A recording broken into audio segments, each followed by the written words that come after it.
Bonjour, je suis la psychologue Yulia Latunenko. Aujourd'hui, je veux vous proposer de discuter d'un sujet tel que le traumatisme anal. Car on en entend beaucoup parler, mais personne ne sait vraiment ce qu'est ce traumatisme.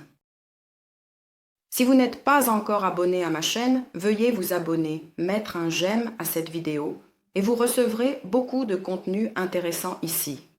Sur la psychologie des relations, sur la psychologie, la personnalité.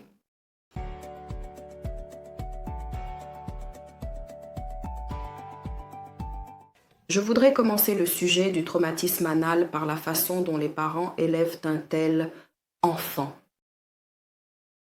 Il existe des recherches, d'ailleurs, j'ai parcouru beaucoup de littérature avant de préparer cette vidéo pour vous. Une littérature qui s'appuie sur des recherches sur ce traumatisme anal. C'est de la littérature psychanalytique, bien sûr.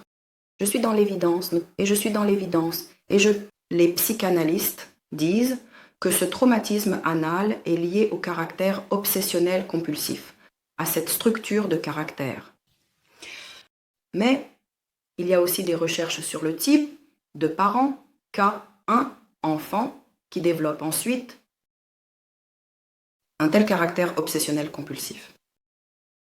C'est-à-dire comment le traumatisme anal est lié à cela. Quels comportements ont-ils dans l'éducation de l'enfant? Les parents. Ainsi, les recherches indiquent que les parents d'un tel enfant ou l'un des parents sont également obsessionnels compulsifs et très concentrés sur l'ordre, la propreté, le contrôle. Une telle personne, que ce soit la mère ou le père, peut être assez froide, formelle envers l'enfant, mais ils essaient de tout faire correctement. Et ce correctement, ils sont probablement orientés vers ce qui est, comme pour la plupart des gens, ce qui est correct dans la société. C'est-à-dire que pour ces parents, il est très important de ne pas ressentir de honte à cause de leur enfant. Ainsi, lorsqu'ils commencent la socialisation de l'enfant, c'est-à-dire les premières étapes qu'ils entreprennent, c'est l'apprentissage de la propreté. C'est à un âge très jeune, lorsque l'enfant a 1 an et demi à 2 ans, ou même plus tôt, les parents essaient de le faire. Ils font quelques erreurs très importantes dans l'exécution. Ils peuvent être trop stricts avec l'enfant, assez contrôlants, assez bloquants, car tout est orienté pour éviter de ressentir de la honte en société. C'est pourquoi l'enfant est inculqué très tôt. La discipline, bien que l'enfant puisse ne pas être du tout prêt pour le niveau de discipline que les parents exigent de lui. Pour rendre un tel enfant correct, socialisé, discipliné, les parents utilisent même des méthodes d'éducation sévères comme la punition. Il n'y a rien de Bertrim, il n'y a rien dans la société soviétique, il y en a beaucoup. J'entends parler de mettre au coin sur du sarrasin, c'est aussi une humiliation, c'est une torture morale et physique de l'enfant. Dans certains cas, l'enfant était également forcé de tenir une chaise au-dessus de sa tête, de se tenir sur du sarrasin. Cela pouvait durer plusieurs heures et l'enfant était obligé de contenir toutes ses émotions. Un tel enfant n'était pas autorisé à pleurer ni à réagir naturellement à la violence. Et cela poussait encore plus l'enfant à devenir obsessionnel, compulsif. Nous sommes de telles personnes enclins à servir des troubles obsessionnels compulsifs. C'est précisément le traumatisme anal qui y conduit. C'est-à-dire que les familles de ces enfants peuvent être entièrement obsessionnelles compulsives et axées sur le fait que tout soit correct, sur ce que les gens diront, comment les gens réagissent à l'enfant de tels parents. Ils abordent les sentiments de l'enfant de manière très formelle ou même ignorent les sentiments de l'enfant et ses propres besoins, les remplaçant par leurs propres besoins, les besoins de l'enfant. Parfois, Pam, cette attitude conduit à des conséquences plus profondes et l'enfant peut développer un trouble de la personnalité narcissique. Mais dans une moindre mesure, cela conduit au minimum à une structure de caractère obsessionnelle compulsive. C'est-à-dire qu'un traumatisme anal peut conduire à différentes structures de caractère, mais nous allons examiner avec vous sous sa forme classique que le traumatisme anal se manifeste le plus souvent. Ensuite, dans le fait que la personne est sujette au TOC, c'est-à-dire aux troubles obsessionnels compulsifs, aux actions rituelles, à l'effort de tout organiser. Et une telle personne, en grandissant, développe certaines caractéristiques de personnalité. Et maintenant, je vais vous les décrire. Mais je vous rappelle que cela me serait très précieux si vous aimiez cette vidéo et vous abonniez à la chaîne si c'est la première fois que vous visitez ma chaîne. Et si vous aimez cette vidéo, appuyez sur le bouton s'abonner et vous pouvez cliquer sur la cloche, ainsi vous serez le premier à être informé de mes nouvelles publications. Pendant que vous mettiez vos likes, mon chat José m'a rejoint et ensemble nous allons continuer à vous parler des traits de caractère, des personnes avec un traumatisme anal. Ces personnes sont caractérisées par l'avarice, la cupidité, elles sont très fixées sur les valeurs matérielles. Ces personnes sont très contrôlantes, tout comme leurs parents ont essayé de les contrôler autrefois. Elles ressentent, généralement, dans la société, et même lorsqu'elles sont seules, une grande tension qui se manifeste également sur le plan corporel. Je parlerai plus tard des troubles psychosomatiques qu'elles peuvent avoir. La tension chez ces personnes est liée au fait qu'elles retiennent leurs réactions, retiennent leurs sentiments, tout comme leurs parents leur ont appris autrefois à retenir. L'acte de défécation, c'est-à-dire ces enfants, lorsqu'ils apprenaient à utiliser le pot, les parents essayaient de leur apprendre à patienter et à se retenir. Alors, José a décidé de m'aider de cette manière.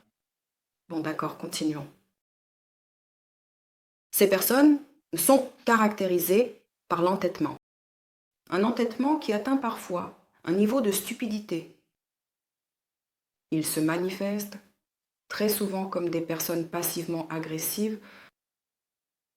Un tel comportement chez eux se manifeste très souvent lors de contacts proches, car dans la société, dans des contacts moins proches, ils essaient d'être corrects, polis, de faire bonne impression.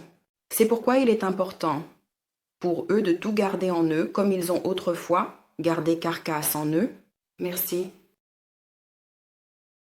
Souvent, ces personnes possèdent également un certain degré de rigidité dans leurs pensées.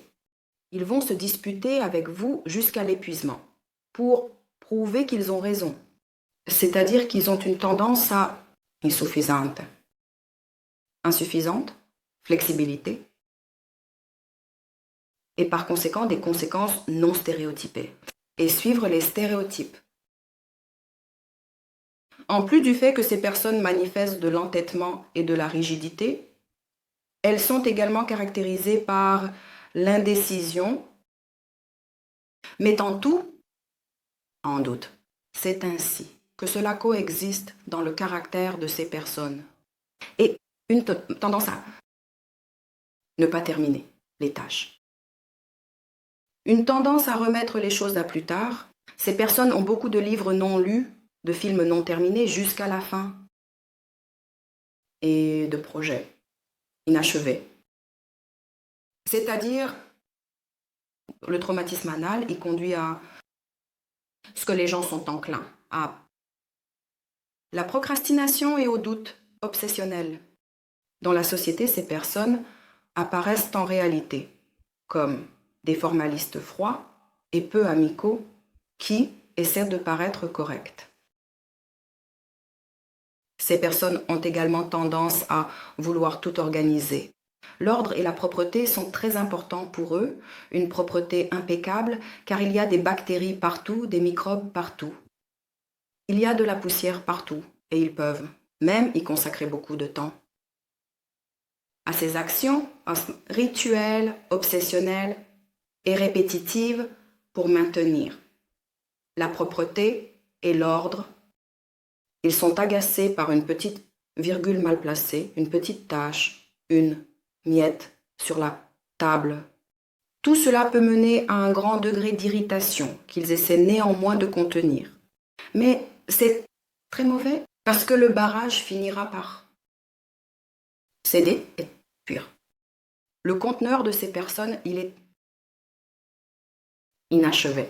Mais en général, ces personnes peuvent perdre beaucoup en se concentrant sur des détails insignifiants et perdre de vue l'essentiel. Maintenant, comme je l'ai promis, je vais vous parler des manifestations corporelles, des personnes avec un traumatisme anal et des maladies qui leur sont propres. Avant de commencer, je vous rappelle que votre j'aime est très précieux pour moi et votre abonnement l'est également. Les recherches confirment que les personnes avec un traumatisme anal sont sujettes à des maladies telles que l'arthrose, l'arthrite, une mobilité réduite des articulations, une rigidité des articulations. Aussi, ces personnes sont sujettes à la constipation et aux hémorroïdes. Causées précisément par la constipation, je ne parle pas ici des conséquences. Tous ces symptômes et maladies sont causés par le fait que la personne essaie de s'éloigner, essaie de se retenir et de se distancer. Des manifestations d'expression, des manifestations de ses émotions. Eh bien, maintenant, je vais expliquer comment ces personnes gèrent leurs sentiments. Elles essaient de ne pas ressentir d'émotions. L'idéal pour ces personnes est une personnalité créée dans leur imagination, une image idéale qui est caractérisée par la rationalité, la prudence et exactitude. Et le plus intéressant à la fin, c'est comment ces personnes se comportent dans des relations proches, comment elles perçoivent un sentiment tel que l'amour. Mais je vous rappelle qu'il est très important que vous vous abonniez à ma chaîne et que vous aimiez cette vidéo. Ces personnes avec un traumatisme anal résistent à l'amour. L'amour est dangereux pour eux et très souvent, ces personnes éprouvent une peur de l'intimité et essaient d'éviter d'avoir des relations proches dans leur vie. Parce que pour ces personnes, s'ouvrir est très effrayant. Et inconsciemment, ces personnes éprouvent la peur qu'à la fin, elles seront dépouillées de ce que quelqu'un qu'elles laisseront s'approcher d'elles, proche, essaiera de les priver de leur sentiment d'autonomie. Voilà ce qu'est un traumatisme anal. Si vous avez aimé ma vidéo, veuillez mettre un j'aime et cliquer sur s'abonner. Je reviendrai vers vous avec de nouveaux épisodes très intéressants sur la psychologie, les relations et le développement personnel. Votre activité, vos commentaires seront également d'une grande aide pour que d'autres personnes puissent voir du contenu intéressant et utile sur la psychologie.